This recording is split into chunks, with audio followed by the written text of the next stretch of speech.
What is it like coming to this material one more time? Well, it's a real pleasure.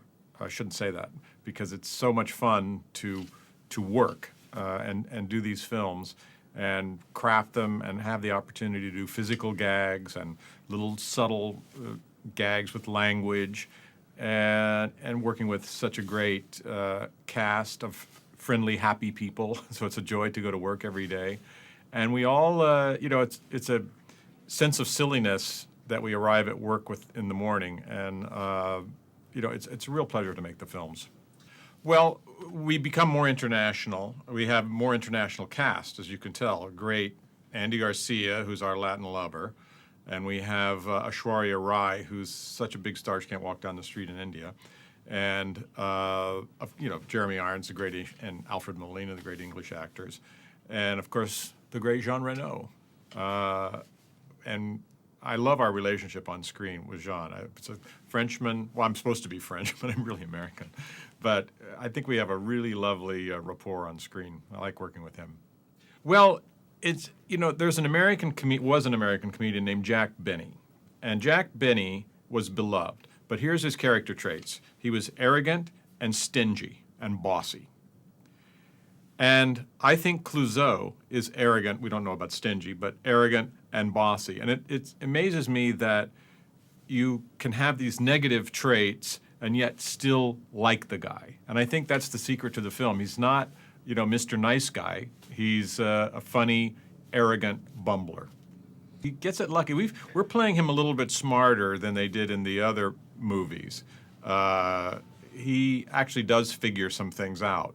Well, I remember something Frank Oz, the director, told me once. I did a movie with Michael Caine. He said, it's very important for Freddie and George, that was our character's name, to look like they're having fun. But more importantly, it should look like Steve and Michael are having fun. And I think that's the clue to this, because we're having so much fun making it, and I think the sense of happiness and joy comes across.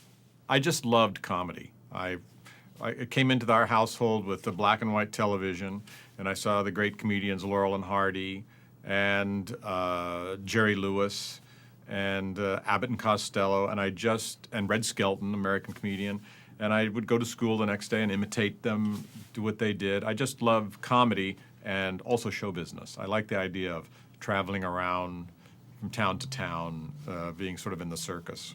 Well, I had many breaks. My first real break was at age 21, I got a writing job for a network television show, the Smothers Brothers Comedy Hour in Los Angeles.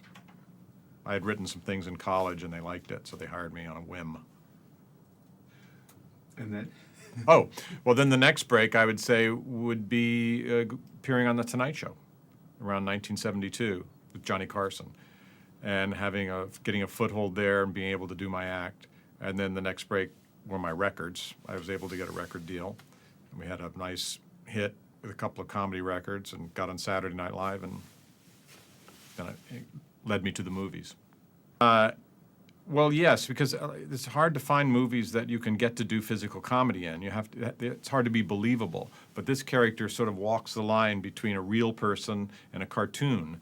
And you have to be very careful he doesn't become a cartoon, because you'll have no emotion for him. But if I look at my last films, like say Father of the Bride, which is a very kind of a seriously acted film that could only be maybe one little physical gag in there, because it take it out of the realm of reality. But this, you can just go crazy and people love it.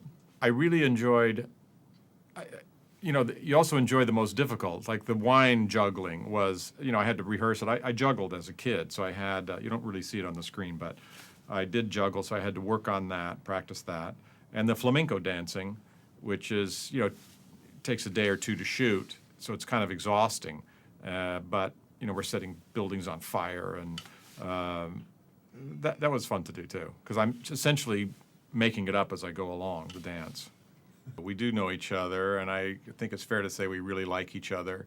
Emily is a sharp English girl with a great sense of humor, English woman, I should say, and Jean Reno has you don't expect someone from another culture, like Jean is for ours, to have this wicked sense of humor, but he does, and he's really funny. And it's always a surprise. When you first meet someone, you don't know what they're going to be like. But he just amazed me, got all the jokes, and I love our rapport on screen. He's so deadpan, and you can tell he has affection for Inspector Clouseau, and it's a delight to go to work with people you like. You know, John Cleese was very smart. He can do a really funny French accent, but he knew that we would conflict because I'm doing a funny French accent, and if he's doing a funny French accent, it's not going to be that funny, either one of them. So he stuck with his English accent. I think that was very smart. And I'm learning to speak French. Listen, how I speak French. And it actually helped, doing an accent helped my French. Instead of saying merci, I could say merci. How was that? It was very nice. Okay, thank you. You had to say that.